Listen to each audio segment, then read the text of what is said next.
In April 1964, the Beatles owned the top 5 spots on the Billboard chart. Nobody could touch them, except a few goofy songs snuck onto that very same chart, right next to Beatles hits. One of them even outsold a real Beatles song. Which one? Stick Around, Hello Mutta, Hello Fada, 1963. Hello Fada, here I am. The biggest surprise of them all. Hello Mutta, Hello Fada by Allan Sherman wasn't even about the Beatles.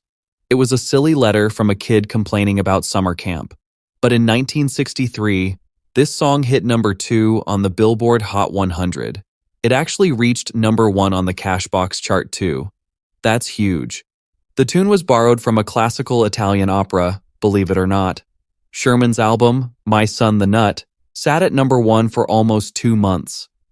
With Joe Spivey, he developed Poison Ivy. It sold over 1 million copies. A comedy record about bug bites and poison ivy outperforming serious pop music? That really happened.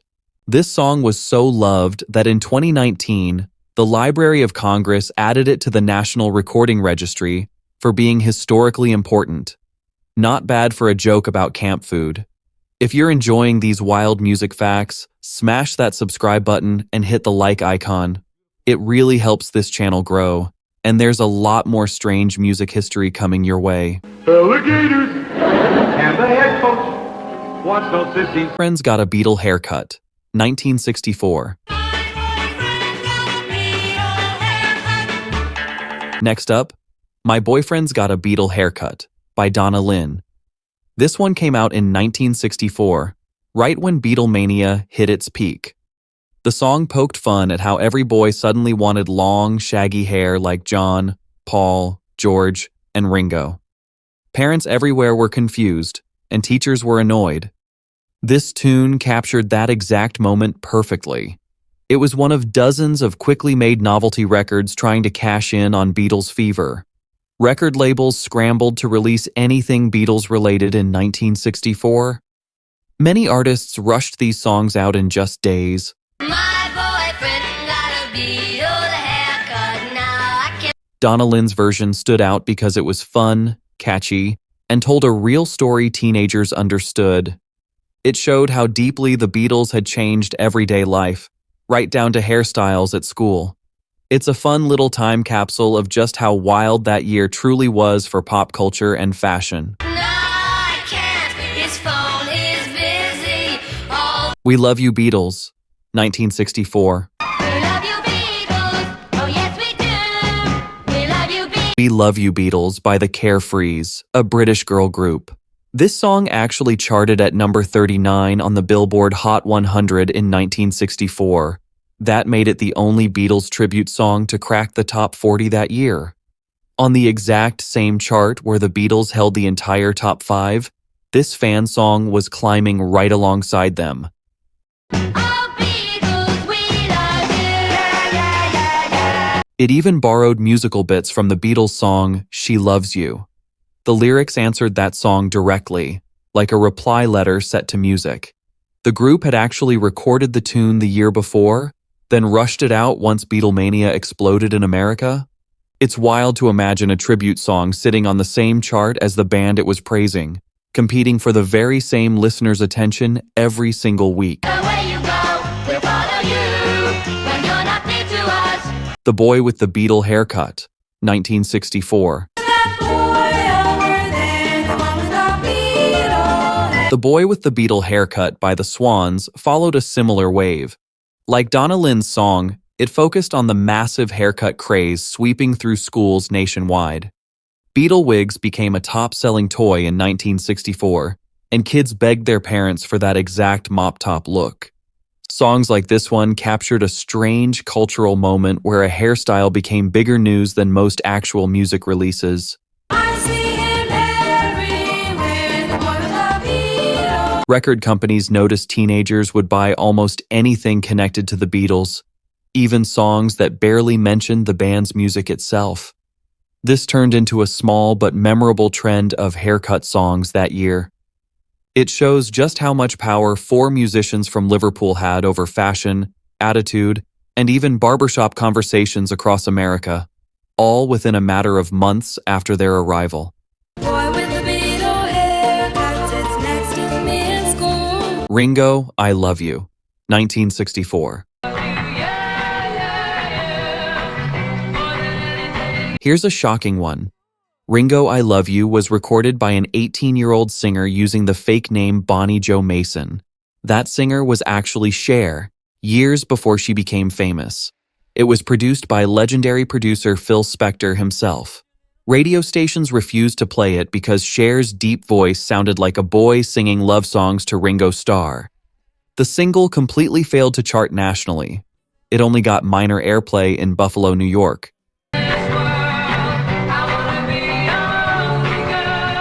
Decades later, this rare record became a valuable collector's item worth hundreds of dollars. Beatles fans, Cher fans, and record collectors all wanted a copy. So technically, this song didn't beat the Beatles at all. It flopped hard. But its wild backstory involving a future superstar and a famous producer makes it one of the most fascinating failures in music history, hiding in plain sight this whole time.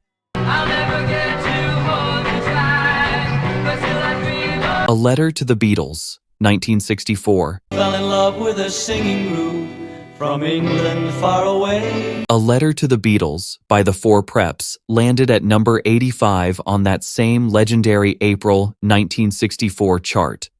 Remember, this was the week the Beatles held the entire top 5 spots, an achievement never matched again. The Four Preps were already known for clever comedic songs before this one. Their tribute mixed real musical snippets from actual Beatles hits into the lyrics, almost like a mashup decades before that became popular.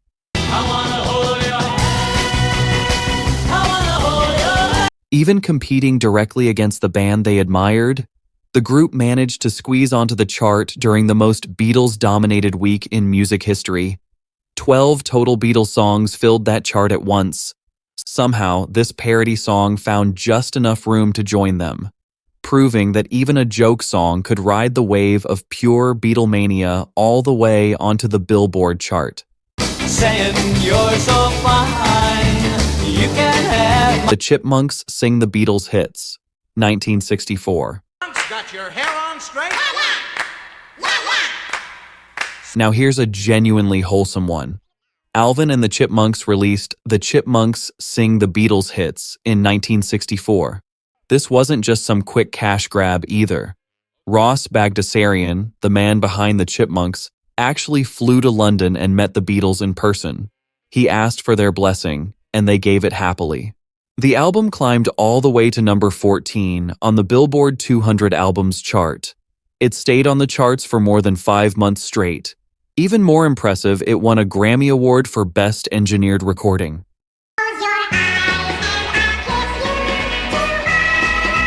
A float celebrating the album even appeared in the 1965 Rose Bowl parade.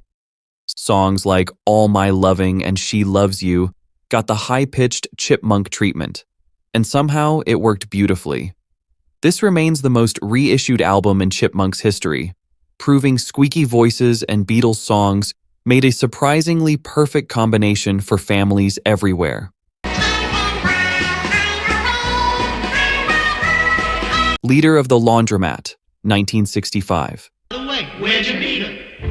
I met her one day at the laundry. Leader of the Laundromat by the Detergents wasn't about the Beatles at all, but it's too good to skip. It parodied the Shangri-Las' huge hit, Leader of the Pack, flipping the story so a boy pined for a girl who worked at a laundromat instead. Released in early 1965, this silly song actually climbed to number 19 on the Billboard Hot 100. That's a genuine top 20 hit, remarkable for something meant purely as a joke. And that's when I fell in love with the leader of the laundromat. The original songwriters were not amused, though. They sued the Detergents for copyright infringement, and the case eventually settled out of court. Despite the legal drama, the trio kept making parody songs afterward, including a James Bond spoof called 007. This shows that clever comedy, paired with a familiar melody everyone already loved, could genuinely outsell plenty of serious, heartfelt music during that unpredictable mid-1960s chart era. My folks were always putting her down. A Hard Day's Night, Peter Sellers version, 1965. When I get home to you, I find the things that you do. Comedian Peter Sellers took a completely different approach in 1965. Instead of singing, he recited the lyrics to A Hard Day's Night, like dramatic Shakespeare. He performed it in the exact voice and style of actor Laurence Olivier playing Richard III, a famous villainous king. This bizarre mashup first appeared on a British television special called The Music of Lennon and McCartney. It was later released as an actual single. Surprisingly, it climbed all the way to number 14 on the UK singles chart in December 1965. Imagine flipping on the radio expecting a rock song, Feeling you, holding me, hi. and instead hearing dramatic, theatrical, Shakespeare-style speech about holding hands and working hard all day. That strange contrast, serious acting meeting silly pop lyrics, is exactly why this odd little single became such a beloved, unforgettable piece of Beatles history that people still share online today. I find the things that you do. Well, The Ballad of Paul, 1969. As Paul McCartney left this world. Finally, we end with something truly strange. In October 1969, a rumor spread claiming Paul McCartney had secretly died years earlier and been replaced by a lookalike. Fans searched every Beatles album for hidden clues, playing songs backward looking for spooky messages. Cashing in fast, a group called Mystery Tour released The Ballad of Paul that very same month. Several other quickly made songs about the rumor appeared too, including Brother Paul and So Long Paul. The hoax actually boosted real Beatles album sales that November, with older records like Magical Mystery Tour jumping back onto the charts. Of John and George and Ringo. Paul McCartney eventually shut down the rumors himself in a Life magazine interview. Still, novelty songs built entirely around his supposed death briefly rode the wave of one of music's strangest, most talked about conspiracy theories ever. From fake deaths to fake names, from Shakespeare to Chipmunks, these songs proved comedy could shake up even the biggest chart takeover in history. Which one surprised you most? Drop it in the comments, give this video a thumbs up, and subscribe for more strange music history like this. Of his dad. Never